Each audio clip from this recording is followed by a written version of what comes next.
Good. Well, thank you for joining us, and we hope that you enjoyed today's session. It's my first time kind of on this side of a webinar. Normally, I just hide quietly in the back, in the corner. But you know, I think the webinars have given people an opportunity to share some great ideas and to have some serious discussions that often we'd be missing out on.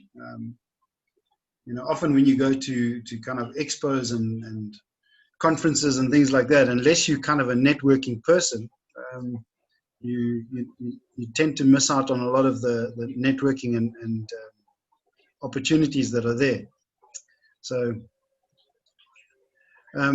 like I mentioned when we sent out the webinar request, it's not going to be a PowerPoint presentation on its own. It's going to be an interactive session, and you know, through the group that we put together, there will be people there that are experienced aquaculturists, fish farmers, scientists, and then there will be people who are very new to the whole concept of fish farming and aquaculture. So, and I know some of you have already been to see the farm and have engaged with me either via email and that. And you know, it's a long process to get a project started, whether that's a small project or a large scale commercial project. It takes money, it takes commitment, and you know, that's what we're hoping that we can get out of these sessions, is to kind of put people on the same page and you know, get an appreciation that it's not rocket science fish farming, but it is farming. So you know, everybody thinks about farming vegetables and farming chickens and cattle and that, but are often afraid to venture into the waters of fish farming. So yeah, so we've got Ogwo Andrew joining us from Nigeria. Welcome, Andrew.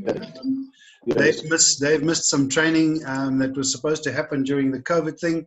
We had a whole group organized, visas organized, flights organized, hotels, and so that's all been put on hold. So hopefully we can get that group here in the not too distant future. So we kind of at 12 o'clock. I think we will start without anyone else joining us. So what I'm going to do is, obviously we will go through some PowerPoint slides and things, just to put us on the same page. I'm going to share my screen now, and that is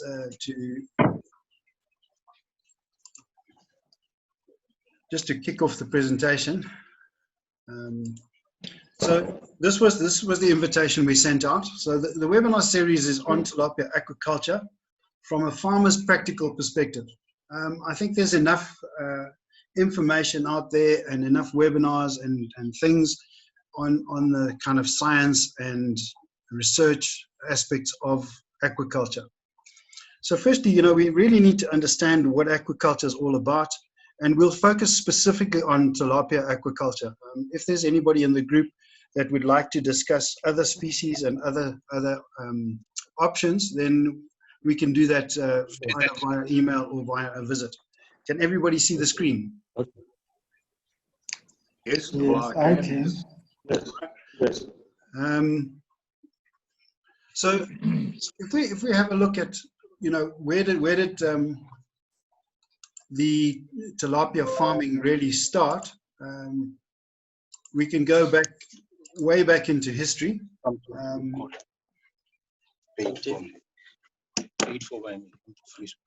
So sorry, I'm just welcome 3 people to the group. I haven't got all of your names with me on the screen now, but thank you for joining us.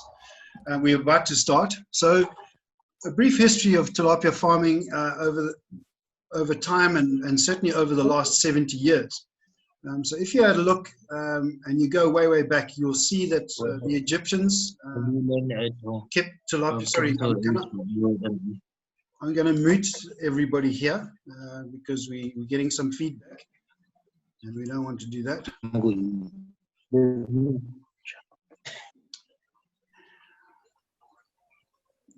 Okay, I'm just going to I'm just going to mute all participants. There we go. Thank you. So you can see here the hieroglyphics. So the Egyptians kept ponds, and whether they fed those fish or not, we're not certain. But tilapia are very good natural feeding fish. So they'll feed on algae, and certain species will feed on plants within the pond. And so they would grow over generally a summer season. And even in Egypt, they have very similar winters to what we have in South Africa. So, you know, in summer they would get good fish out of there, and then in winter those ponds would probably lie dormant. But it wasn't really until the early part of the last century that actual tilapia farming was considered and developed. And one of the best descriptions we have of this is the early development of tilapia is found in a book written by Marcel Huet in the 1960s, which was the textbook of fish culture. So I'll show you. I've got 2 copies of the book. I managed to get this one when I went to college overseas. I went to fishing news books in Surrey in the UK, and that was my first ever book on aquaculture. And it's an insightful book. Obviously, it's a bit old now, and a lot has happened in the last 40 to 50 years.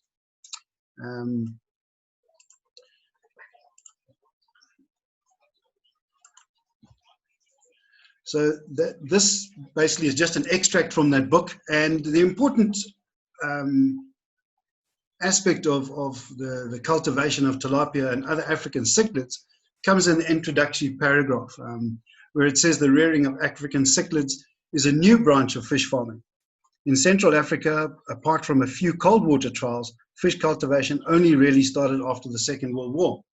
So that makes us a fairly new and still a pretty infantile agricultural sector.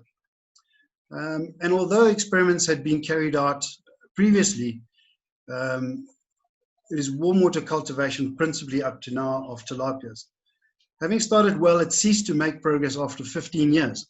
So the potential was realized, and ponds were built in Kenya and later in the Belgian Congo, today's DRC. But after a short period of time, those ponds were neglected, and basically the farming practices came to a halt. And part of that was due to the fact that obviously there was a lot of wild fish still available, and that also within the ponds they were getting a lot of interbreeding and mixed populations of fish, and having to put in the effort to feed those fish with banana leaves and things. So it had a shaky start. And just other interesting points in there was the first conferences were held on African fish cultivation. So the first was in Elizabethville in 1949, and the second in Entebbe in 1952, and the third in Brazzaville in 1956. So that kind of laid the foundation for tilapia farming in Africa. And very little changed over a long period of time because the industry was driven by academics and by NGOs and by government research stations and all of that. So real commercialization really started in Kenya from 1924. There again, it mentions the first aquaculture symposiums, and out of those came papers and developments. John Ballerin in the late 1960s was based in Kenya, and he took over a section of the old PPC cement plant where there were concrete tanks in that, and he developed those as flow-through intensive, semi-intensive tilapia farming systems. That farm is still in existence today, and I will share with you a YouTube video that was posted fairly recently, as far as I'm aware. And it just shows that, you know, over time and things, these farms have survived. The kind of next commercial operations happened around Lake Kariba. A colleague of mine, Keith Nicholson, started the Kariba Bream Farm in the early 1980s, and that farm is still in operation, you know, even given all of the challenges. I went to college in 1985 to Dumfries in Scotland, specifically to do an aquaculture course. And I joined the industry when I came back from college a few years later, and joined Cairns Foods, which was Willard's Foods in Zimbabwe. And we started at a pond farm in Harare, but the water temperatures there in winter were just too cold. And so we learned that we had to deal with temperatures. We were then fortunate enough to start what then became Lake Harvest in Kariba. We put in a RAS system and then built some cages as pilot cages and put those into the lake. And from there, the development of Lake Harvest started. For the next 25 years, growth within the African continent, within the sector, had been fairly steady. Pond farms being developed and a few other cage farms, but very, very few highly intensive farms. And if you look at the growth of the sector and the production growth over the same period compared with other parts of the world, Asia, South America, you'll see that Africa still lags a long way behind. This is an article on John Ballarin's work, and there's just some information on the symposiums. And even, you know, people like RSV Pullen and these other people were very instrumental and pioneers in what was going on. Throughout the presentation, I'll show you the fish, and the fish always starts small and it grows, and that represents the kind of growth that we're expecting within our sector. If we look at where tilapia is today, and again, we focus specifically on Africa because that's where we all are based. But in comparison, if you just compare the Egyptian production compared with the rest of Africa, in the graph on your right, you will see that even in terms of aquaculture production in Egypt compared with the rest of the continent, of the 53 countries that are left, if you take Egypt out, the volumes of tilapia are still minuscule in terms of the demand and the need for tilapia. And we can compare those figures with what's happened in China, Bangladesh, Egypt, Brazil, India, and the Philippines. It's interesting to specifically look at Bangladesh as a country. Bangladesh is a small country, it's a poor country. And in 15 years, Bangladesh have been able to do probably close to 100 times what most other African countries have been able to do over the same period. And so we really need to learn some lessons from what they've been doing and how we can utilize that to increase our production. If we take the continent and you look at the resources on the continent, you'll see that Egypt far outperforms any other country on the continent. Now, the interesting thing about Egypt, although they're producing 1 million tons a year, about 95% of that production is consumed locally. So there are very few exports and things, and most of those exports would probably happen to neighboring countries as opposed to fish going to Asia or Europe or the Americas. Ghana's kind of the next in line, followed by Uganda. And then after that, you know, Nigeria through to South Africa, and South Africa sits right at the bottom of the pile, where we're doing 400 tons a year. You know, some farms around the world are doing that 10 times a day. So we are really, really way behind, but that provides us with a lot of potential. So what has driven the growth in aquaculture, and how did a humble African fish take the world by storm to become one of the top farmed species worldwide? So just a quick question from the group, and I'm sure that most of us are going to answer this question correctly. So who in the group has not eaten tilapia? Well, I'm pleased to see that. No, Rob, you've got to be lying to me. I don't know if I've eaten it. You don't know? Yeah. Veraka, where are you from? Mafikeng in the northwest. King. Yeah, well, you should have. It's, you know, it certainly occurs around there. It exists in the Disseneng Dam. So you need to go fishing this weekend, right? All right. But it is amazing that, you know, it's become accepted as a good quality white fish. Now, in a lot of the markets, and certainly in the South African markets, it's considered as a poor man's fish and a poor quality fish. And you have to raise the question as well, if it's a poor quality fish, how did it end up in some of the most sophisticated markets in the world? The Walmarts, the Marks and Spencers, Ethiopian Airlines, the Sheraton hotels, all of those things. So we know that the problem is not the quality of the fish, it's the perception. And so in a lot of formal markets, there will have to be a lot of training and marketing and education around the fish.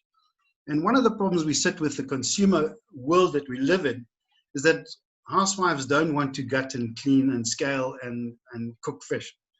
They want it in a box. They want it so it can be put in a microwave or in an oven, and within 15, 20 minutes, it's ready to put onto the table. But the informal markets where the real potential for growth is in producing plate-size whole fish. One of the strap lines that I use is farming more fish in more places to put more meals on more plates. And that's the kind of thing. So it is an economies of scale business. You know, and anybody who wants to get into the fish farming business has to seriously consider why they're getting into the business and where their market is. To cater to any formal operation anywhere in the world, you're going to have to produce volumes, and obviously the quality goes without exception. But feeding rural communities and urban communities with a fresh farmed product is certainly one of the things that we've seen can exponentially grow the trade.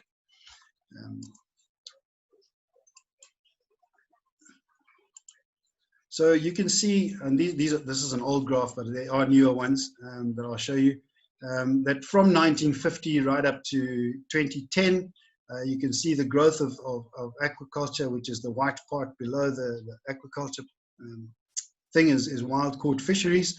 And aquaculture, you can see how small that starting point was. And there you can see the developments through the 1960s, 1970s. We get into the 80s, and then from 1990 right through to today, that growth has continued on that trajectory. So demand versus supply, the average increase in growth rate of aquaculture over the period from 1968 to 2018 has been about 10% a year. And can this be turned into increased opportunities over the next period? In my experience, I say my career started around about 1985. So we're looking at about 35 years. And in 35 years, you could count less than, I would say less than 50, but even conservatively at less than 100 commercial developments on the whole continent. Imagine if Africa only had 50 commercial chicken farms. And that's the scenario we're sitting with. We've got 1 billion people to feed. A large portion of that population consumes fish, and we're trying to do that off of less than 100 farms. Well, you know, if that doesn't open up the possibilities and the excitement to get involved in aquaculture, then it never will happen. So the demand versus supply for fish is a worldwide problem. Our population has increased. Overfishing and dwindling fish stocks of major species due to higher degrees of technology in fishing, fish processing, logistic, product development and tracing. We now have the ability to catch almost anything that swims in the water. And we really need to take a serious look at the way we're managing our fish stocks and fish resources and who we're giving them away to. A lot of countries are not even, the populations don't even have access to the fish that is coming out of their own local waters. We've also seen a major increase in disposable incomes, certainly within the middle class, and that means that people are able to eat a lot better food and spend more money on food. And today we're also seeing the change in diets, nutrition, and resistance to other protein options. So where beef are being fed hormones and antibiotics, the same with chickens. It's opening up the market for a wholesome, fresh produced product. Are there any comments or questions that anybody has, or would you like me to slow down?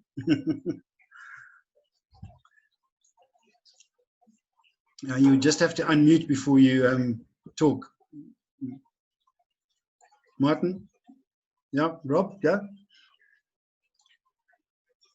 Oh, I'm not picking you up now, Rob.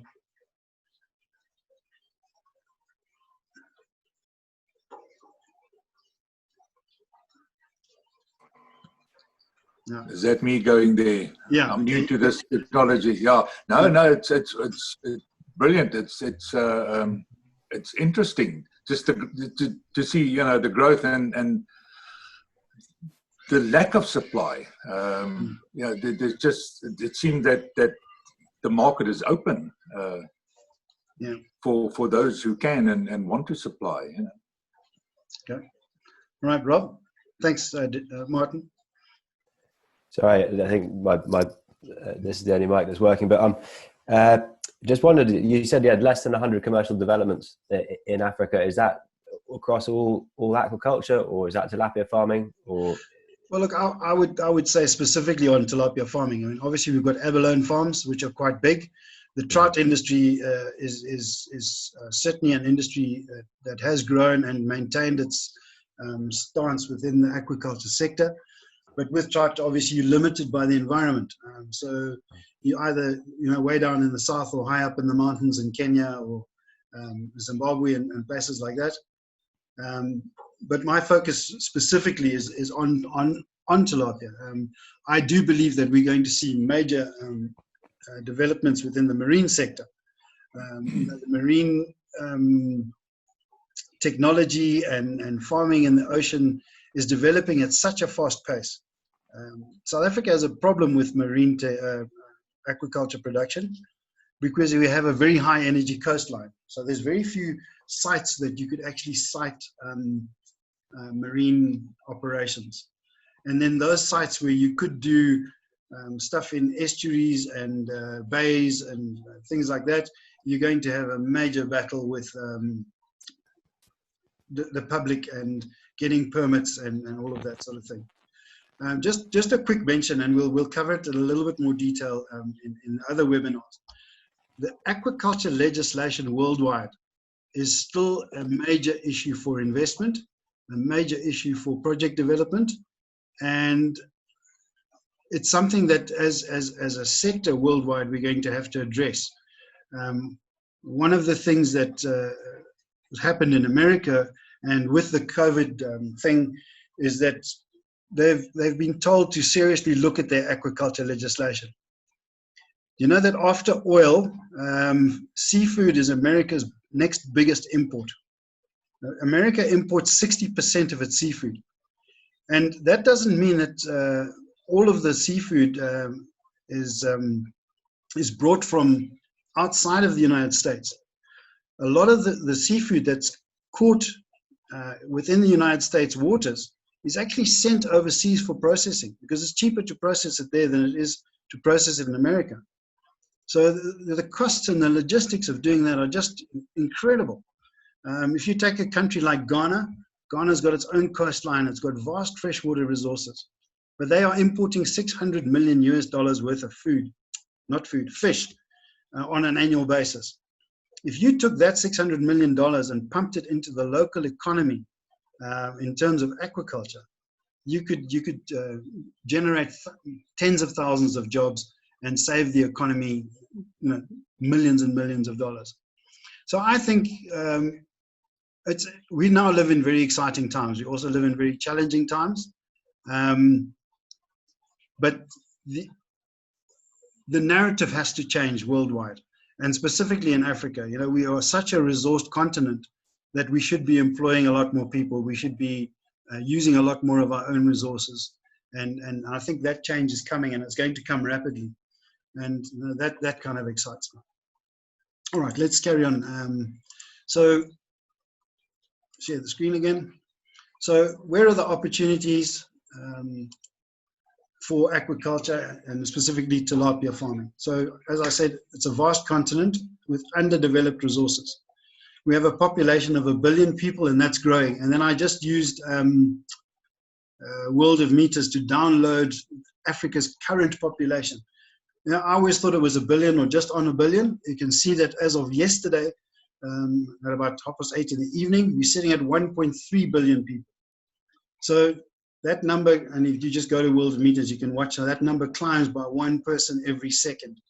So we're adding to that population at a phenomenal rate. Africa has about 9% of the world's freshwater resources, but some of our water resources are becoming scarce, certainly within the areas of Mali and those places where lakes are just drying up. Eastern Cape, we're having a problem with water resources there. And some of that's due to drought, some of that's due to siltation, and then also the effect of alien invasive plants, such as wattle and blue gum. And so we are beginning to address some of those things. We have the world's youngest population. 60% of our population are below 25. And so where are the jobs going to come from for those millions of people? ECOWAS, which is the economic states of West Africa, identified that within fishing and aquaculture and within the ECOWAS community, there's potential to develop 100 million jobs over the next 10 years. So they're looking at the possibility to create 10 million jobs a year. But we can't sit with the possibilities and not take action. And so now's the time for us to take action. If we look at the imported food bill of Africa, currently we're spending $65 billion a year on importing food into the continent. And that is going to increase, they say, to 110 billion by 2025. And much of those imports are fish imports. And so we need to start looking after our own fish resources, but also start farming a lot more fish. And sadly, and this is what really drives me, is that much of the fish that we imported is our own natural tilapia. And so we need to change that narrative. So some of the reasons why these opportunities for the tilapia sector have not been developed over the past few decades, there have been barriers to entry. The first barrier, of course, when the industry was in its infancy, was there was abundant natural resources. And so every river, every lake contained tilapia, and people used to go down and catch it with a rod and line or nets, and the community used to consume it. The sector in most countries in Africa was developed through aid agencies, NGOs, government funding, and research, and it was developed as kind of subsistence fish production. So we'll give a farmer a pond or 5 ponds and supply some fingerlings and some feed and give some basic instruction, and then basically abandon the project. And so a lot of those communities lose interest because the work effort in farming a pond is not worth the returns that they were getting. And then if you look at the commercial side, capital investments required were high. So whether you were building a cage farm or a RAS farm or even a large-scale pond farm, those investments were too few on the continent, and also they were considered to be too risky. Your returns on investment were not great because of the cost of feed and the prices in the market competing with certainly local wild-caught fish. But again, as with everything, those landscapes are changing, and those can be turned into opportunities. So fish represents a fairly low portion of protein in most average households and a large portion in the lower income households. So if you want to develop a large-scale commercial operation, you would have to develop your own market and make sure that you're able to command the prices that you would need to make that business profitable and sustainable. And then in terms of supplying the lower income households, obviously those households are spread. They don't have money throughout the month. And so your logistics and your supply to the market is also erratic. We'll talk again about the legal and environmental frameworks. So these are generally haven't been established. And in some places that's a good thing because it gives you carte blanche to kind of do things on the back of a scrap piece of paper and implement it. But when it comes to large scale commercial operations, I've seen hundreds of millions of rand worth of projects basically being withdrawn from South Africa because it just takes too long to get through those frameworks. There's always been talk about a one-stop shop for permitting legislation, EIAs, compliances, and all of those things. And as a sector, we've been trying very hard to drive that in South Africa. The other issue that if you get into this sector and you do it on a large scale or have a fairly large capital budget, you have very few local experts and support industries. So hatcheries and feed plants and extension services, and even a lot of the universities have missed the opportunities to develop those skills and those support systems.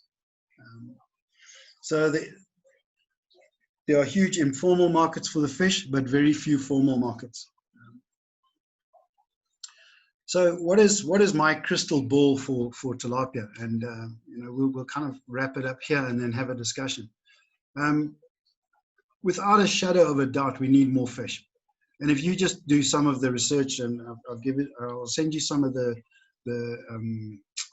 good links to web pages and things, just so that you can verify kind of some of the stuff you've seen and some of the questions that you might have.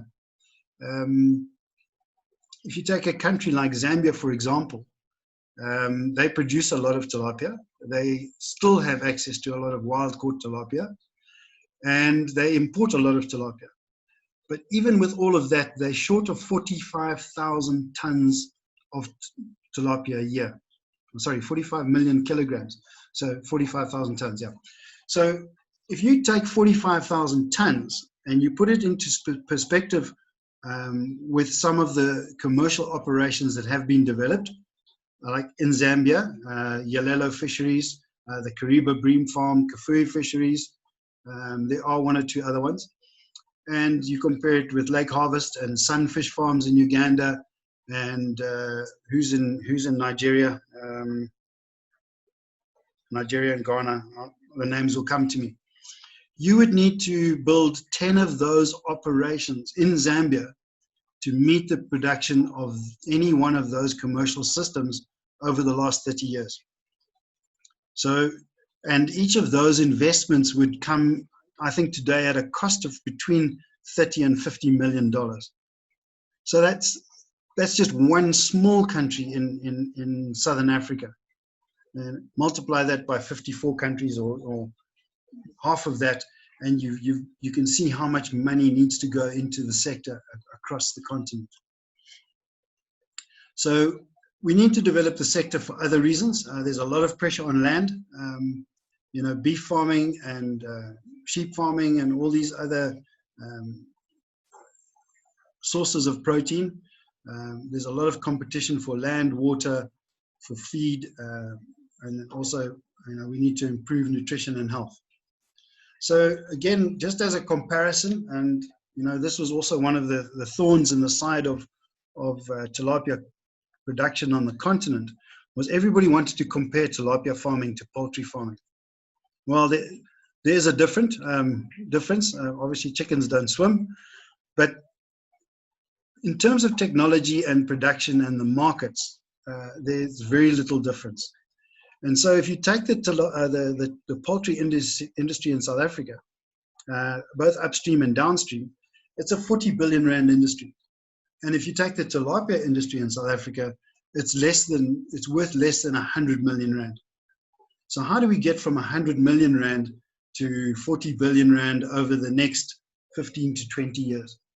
Well, like I say, a small country like Bangladesh has done this. Obviously, there are some differences, and we can discuss those going forward. So as with most farming production, the small-scale farmers are still the major contributors to most commodities, about 80%. So whether you're looking at maize or soya or chickens or beef or sheep or goats, we still need the production from the small-scale farmers.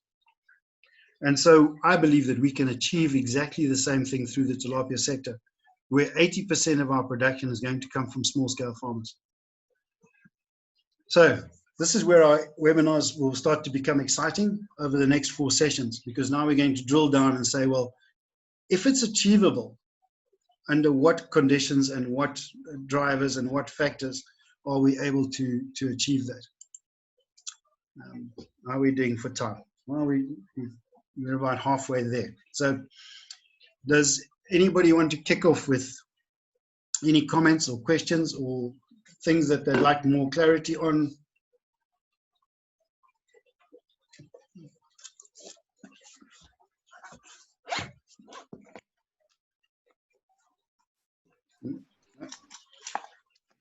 Yes, I do. Yeah, thank you. My name is Adeolu from Nigeria, and it's good to be with all of you. David, it's good to see your face again. Yes, and just always exciting to think about all you're doing since I met you about 2.5 years ago when we visited your farm. Very interesting. The figures you give us make us recognize that there is quite so much that could be done to close these figures up, and that's opportunity for as many as we like to come in.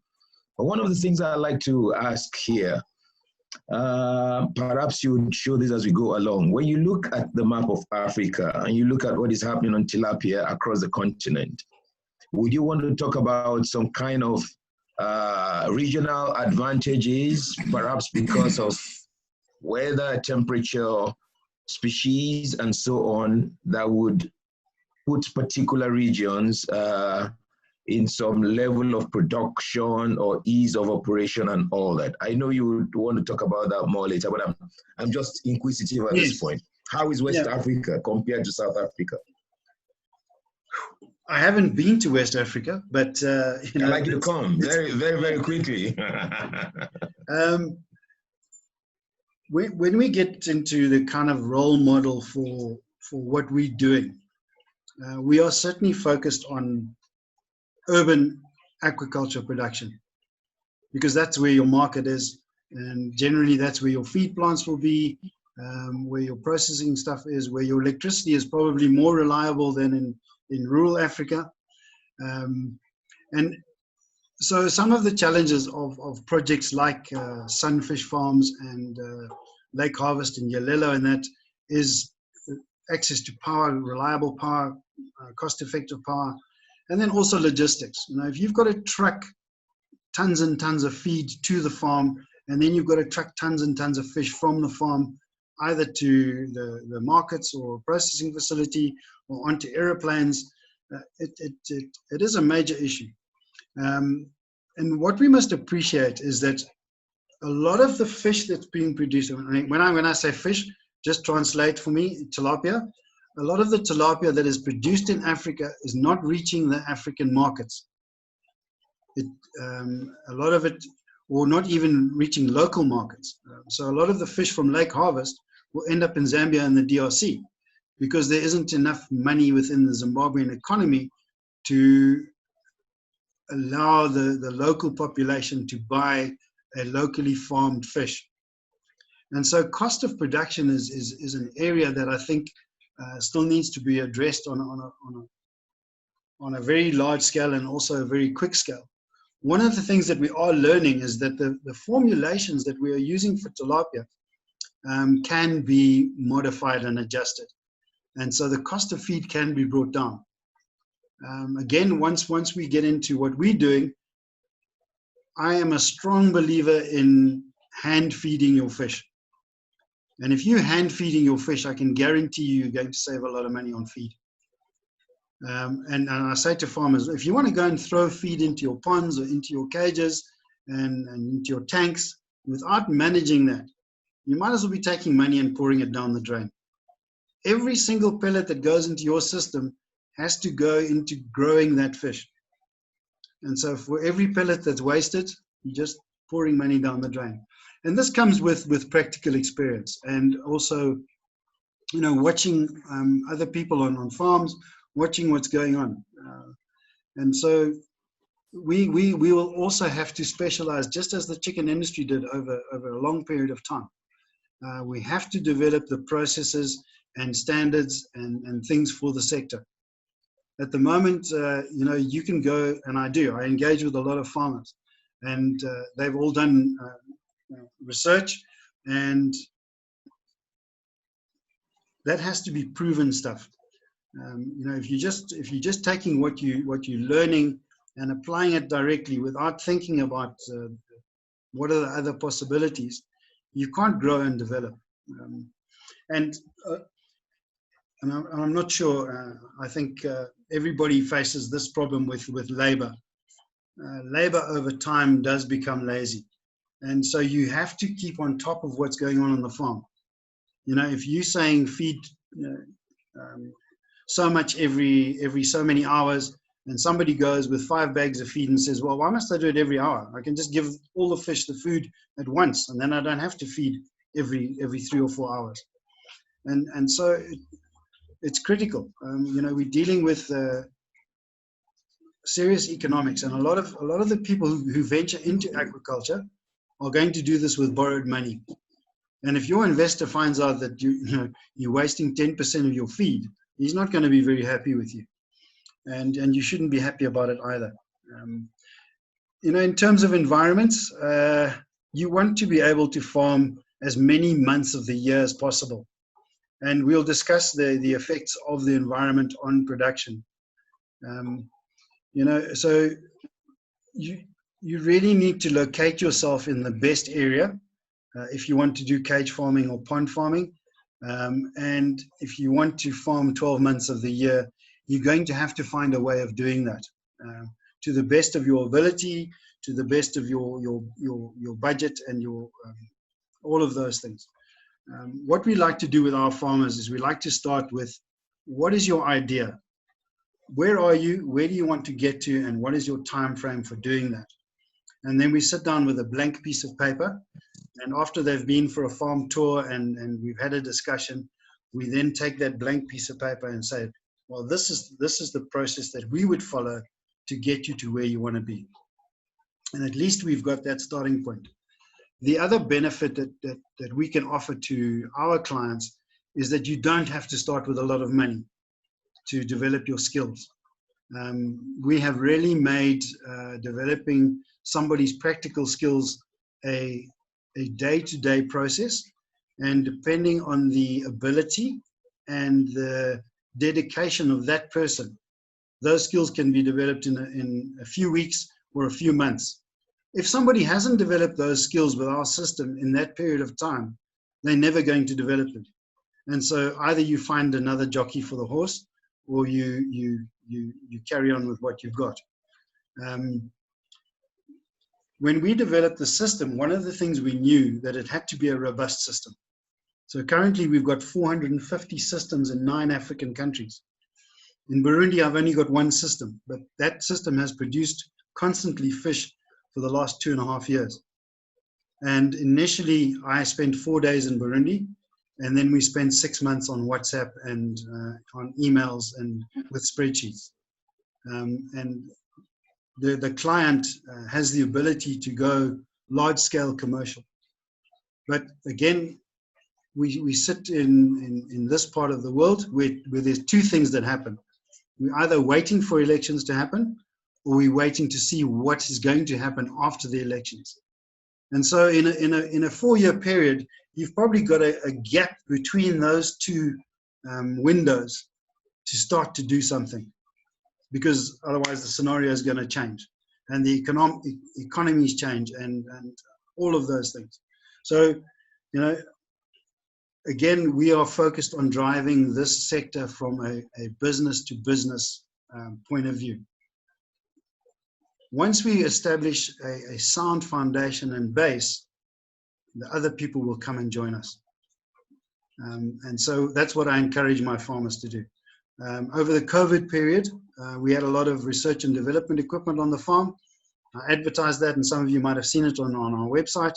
And so we sold those second-hand systems at a fraction of the cost of what it would be to purchase a new system. And those people have now got systems in their back garden with fish in the water, and they're developing their skills. So as much as environment plays an important role, I think planning and strategy plays a much bigger role. So, yeah. Thanks, Adelu. Right. Any other questions? There's some of you being very quiet. No? Martin here. Can you hear me? Yes, David? we can. Yeah. Yeah, it's you know, at my age, you talk about millions and billions to be invested, and you know, my thoughts are on the small scale farmers, and from what I've heard you saying now, that like 80% of the fish production would be from small scale farmers. So there's definitely a place for the small scale farmer, yeah, to supply and yeah, to make an income. I mean, yeah, at the end of the day, you've got to make an income. Otherwise, it just doesn't. It's not going to work. You'll fall flat. All right. I saw somebody had their hand up. Who was that? I beg your pardon. No, that's fine. I'm just trying to see who it was. I can't. Where's the hand up thing? Was it you, Ishmael? Thanks. Yeah. Yes. Yeah. Okay, carry on. You got a question or a comment, Ishmael? Well, I had a question earlier, but I think you answered it along the way somewhere. But another question I have is, what's the difference between tilapia and brims, or is it the same thing? So it's just a local name. So mainly the Zimbabweans would call a tilapia a bream. In South Africa, we call it a blowkerper. Who else? What do they call it in Ghana, Adelu? This is Nigeria, and it applies about the same. It's tilapia. It's tilapia. Even in Ghana, it's tilapia. So tilapia is just the scientific name, and then people would give their own local or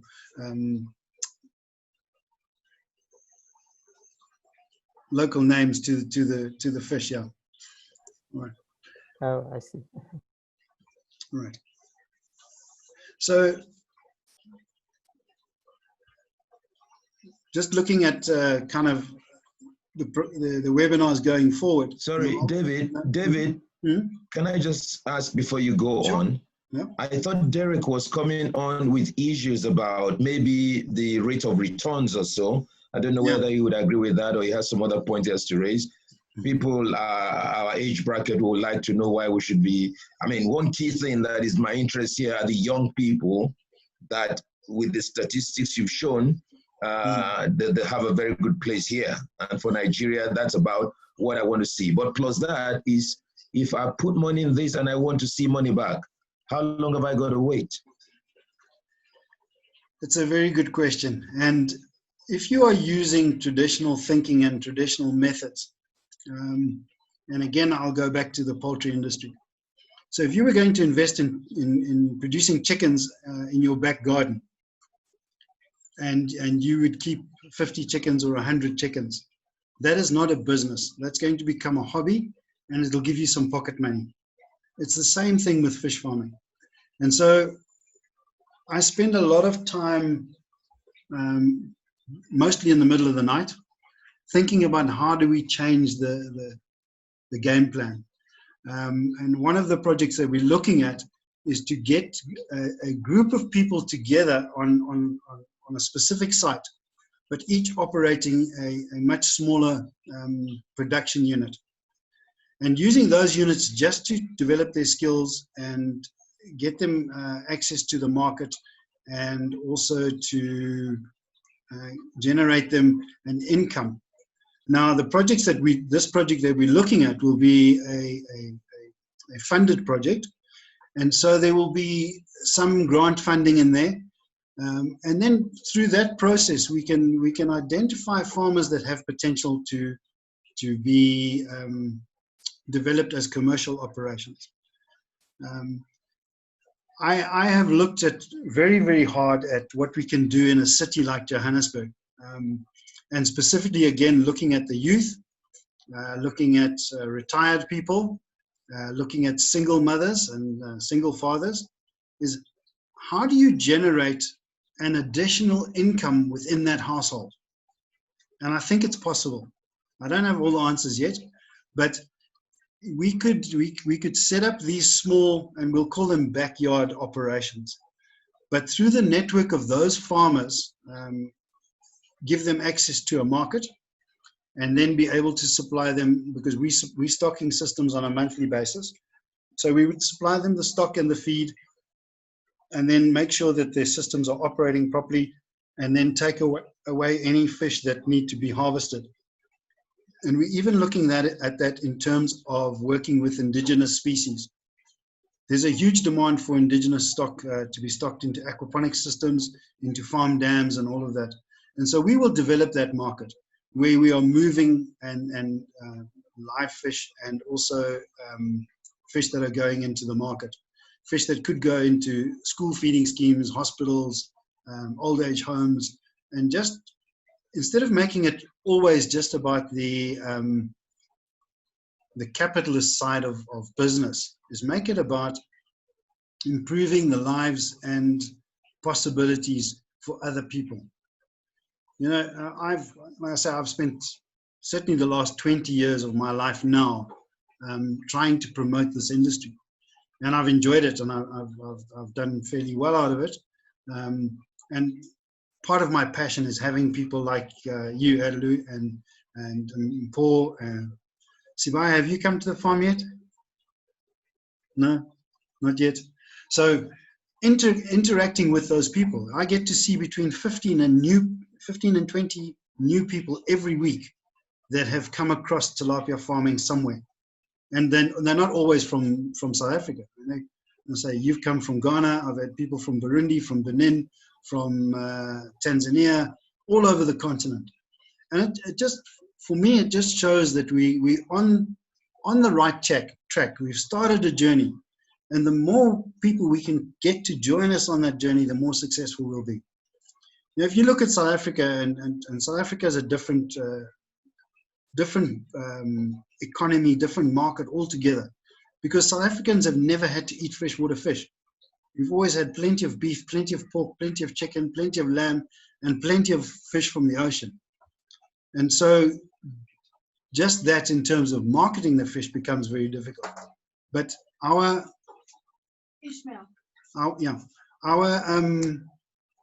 annual production in South Africa is 400 tons. If I had one system in the backyard of 400 people in Johannesburg, which has a population of 6.5 million people, we would double the production of tilapia in South Africa. But we'd end up with 400 farmers that have got practical fish farming skills. So that's kind of my utopic thinking. And I think because of the desperation of people around household incomes, the cost of education, the cost of health, the cost of transport, the cost of food, if you can generate an additional income of between 8,000 and 12,000 rand a month, I think we could get those people on board. All right.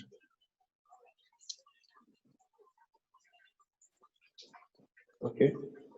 Yeah. Who's up next? I want to ask a question. Andrew.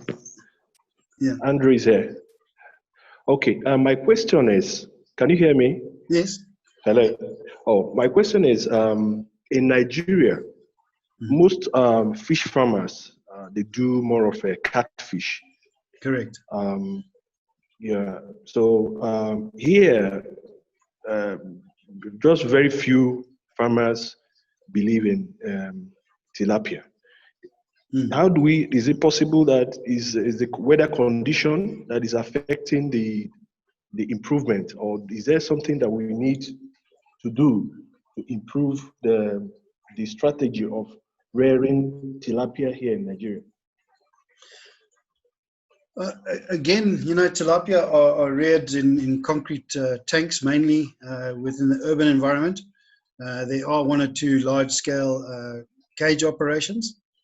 I think the market is there in Nigeria. Obviously, it is. You know, you've got a lot of people in Nigeria. The fish is acceptable. The difficulty in farming fish in small-scale systems is that you can do a lot more catfish in a small-scale system than you can do tilapia. Your water qualities are a lot more tolerant. Your stocking densities are much higher. Your fish growth rates are much faster with the catfish. So all of that plays to the catfish market. And so, again, using our technology and our stock management protocols and things like that, we can increase the production of tilapia within the cities of Nigeria and give people access to a lot more fish. Now, the problem with the traditional farming methods of ponds is that most people don't have enough ponds to supply fish every month, let alone every week or every day. And so the supply becomes erratic. And you know what customers are like. If you go to a store and you want to buy tilapia and it's not on the shelves, well, it's not a good marketing advert for the product. And so a lot of what needs to happen around, I say, farming is the planning process. You can't go and farm a small quantity of anything somewhere. And even vegetable farming in greenhouses here in South Africa. If you've got 5 greenhouses producing tomatoes, by the time your tomatoes are ready for market, you can't even give them away because you're dealing with massive scale production from the big guys who are supplying the food markets, the big supermarket and hotel and restaurant chains, and then the people who are in the rural areas or the what they call we call them high density areas of Johannesburg. A lot of those people are growing their own backyard tomatoes anyway. And so, you know, it really needs a much bigger strategy and plan. But in order to develop that strategy and plan, you have to have the farmers. And within the fish farming space, both catfish and tilapia, we don't have enough farmers. And so we don't have enough product that's feeding into the market. Ishmael, did you have another question? Yes. So for me, I'm coming from a hydroponics. I've got a hydroponics background. Okay. So I came across aquaponics, and I set up my own little system in the backyard. Mm-hmm. So I now have more interest on the fish side of it. And when I saw this seminar, I thought, let me join and see if I can possibly go commercial with it, because I feel it's something that's really scalable. I heard someone mentioning visiting your farm. Yes. Is it accessible anytime? Anytime, yeah, even on a Sunday. Okay. I will accommodate most people most times. Because, like I say, the thing is, it's about growing your interest and then also developing you as a farmer. And also, I don't know who you're talking to, you know, whether you've got a rich uncle or you have got access to other resources. And so I will never, ever disregard anybody who phones me, who emails me, who bumps into me at a cocktail party, because it's important that we maintain that network and that interest. You know, I often say to people, you know, if you've got a system in your backyard and you decide you're going to have friends around to watch the rugby and do a fish braai, or you're going to put some tilapia on the dinner table, somebody at that dinner table might be the key that opens the next door to the next development for my own business, or for the sector, or for investment. So yeah, we have an open door policy on the farm. So we've had a lot of interns that come in and do work experience with us, that come and do their research on the farm. And if you want to come and work there on a Saturday and Sunday, I'm more than happy to accept the free labor. So that's how I operate. I think that would be wonderful for experience. Yes. Where are you based, Ishmael? I'm based in Randburg. Yeah, same as me. So, some people even say, "Look, I haven't got transport. I'll pick you up in the morning and take you to the farm." So, let's chat. That's great. Yeah, that's wonderful. Thanks. At the moment, I'm working with a group of 21 Zambians. So they are currently employed in the mining sector and various other sectors, teaching doctors, lawyers here in South Africa. And obviously, they've all got families back home. And so at the end of this month, we're starting a 6-month training and internship kind of program with them, so that they can develop their skills and maybe do something here, but certainly take the technology back to Zambia. One of the most interesting quotes that I often use is that when President Edgar Lungu opened Yelelo in Zambia in 2013, at the press conference afterwards, he was asked, Mr. President, why is there so much imported tilapia in Zambia? Why are we bringing fish from China? And he said, I don't know, but somebody needs to explain to me how the Chinese took our fish to China, they farm it in China and bring it back to us. And what happened in Zambia is that the aquaculture industry for many, many years was driven by the American Peace Corps. So Zambia takes in about 70 American postgraduate students every single year, and they get posted to Zambia for, I think it's almost a full year. And so if you're a teacher, you'll get posted into a rural school. If you're a doctor, you'll get posted into a rural hospital. And it used to amaze me when I was traveling in Zambia, you'd come across this white person on a bicycle in the middle of nowhere, and you think, well, where have you come from and where are you going? And I was fortunate enough to meet a couple of these groups over the few years that I was working in Zambia. And so they go into the communities and they say, right, we're going to start fish farming. So the community will go and they'll dig a pond, and if they're lucky, there's water and the pond can be filled. And then they'll bring some fingerlings from a supplier and put those in the pond, and they'll get some feed, or they'll feed them with cassava leaves or grass cuttings or whatever they're going to feed them with. And then that student leaves that community and that pond just becomes basically derelict. And so you've got these small ponds all over Zambia. And if you continue to promote the industry on that basis, the industry will never grow. And a lot of those farmers, and then a lot of the commercial farmers will try and get into pond farming. And if you're not based in the right area, and you've got winter, and your fish are only growing for 4.5 or 5 months of the year, and they're only growing to 250 grams, well, that operation also then just falls by the wayside. And so we've got to get the right information to our farmers.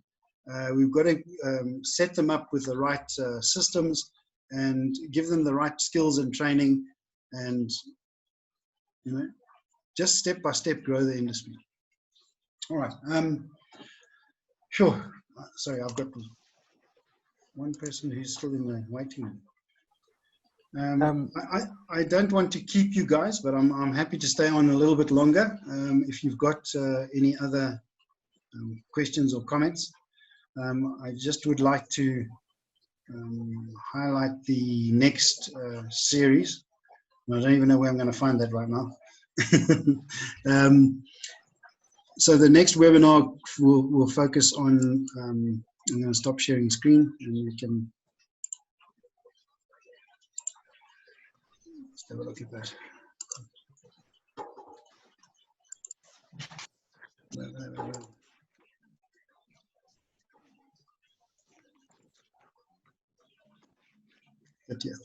Oh, okay. Right, there we are. So our next session will be on the 30th of September. Does the timing suit most of us to keep it at this time of the day? Yes. Okay. And that webinar is going to be on systems, past, present, and future. So looking at ponds, cages, recirculating aquaculture systems, and then highly intensive RAS systems, and then onshore systems and marine aquaculture. We've got one project at the moment in South Africa that's going to be developed as a marine tilapia project, and working specifically with the Mozambique tilapia. So I think that could be an exciting development, not only for South Africa, but certain other parts of the continent. All right. Okay. So.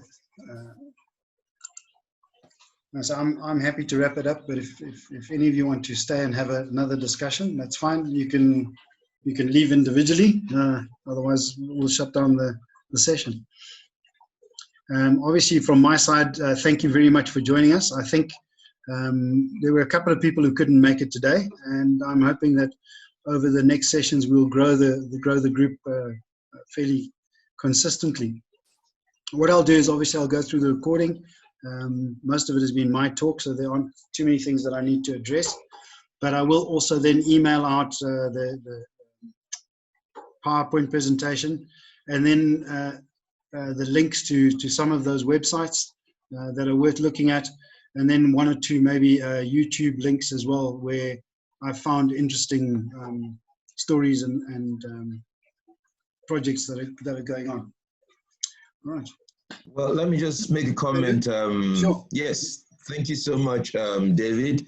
One of the things that actually always thrills me talking to you, getting in touch with you, is your large heart, and particularly the way it is demonstrated, and the fact that you've shown that the more we are in this thing, the better for everybody, actually.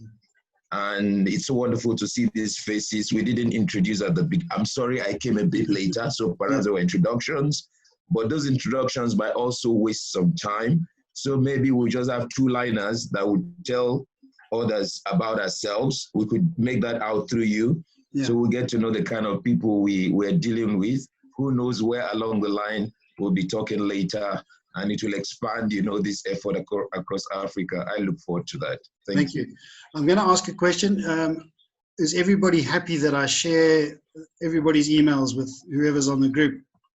If you're not, then just drop me a private email, and I'll remove you from that. But yeah, right. Anyone else before we sign off? Thank you. Yeah. Well, again, thank you very much. It's been a pleasure doing this. So I sometimes, before I used to organize farm tours, my whole day was disrupted by Rob arriving at 9 o'clock and Sibaya arriving at 10:30 and Ishmael arriving at 2:30, and so I said, no guys, I can't do this. I've still got a farm to run, I've still got a business to run. So if you want to come and see me, make an appointment. If it's urgent, and if you're going to bring a suitcase full of cash, I'll see you straight away. But otherwise we can schedule an appointment in a few days time or a few weeks time. But I really hope to see you all on the 30th, and have a good few weeks. And if you want to think about things, and in the meantime, drop me any questions, I can address those. And maybe before we start the session, just have a quick run through some of that stuff. Yeah. All right. Okay. Thanks very much, and goodbye, au revoir. Thank you. All of that. Okay. Cheers, guys and girls. Bye-bye. Bye-bye.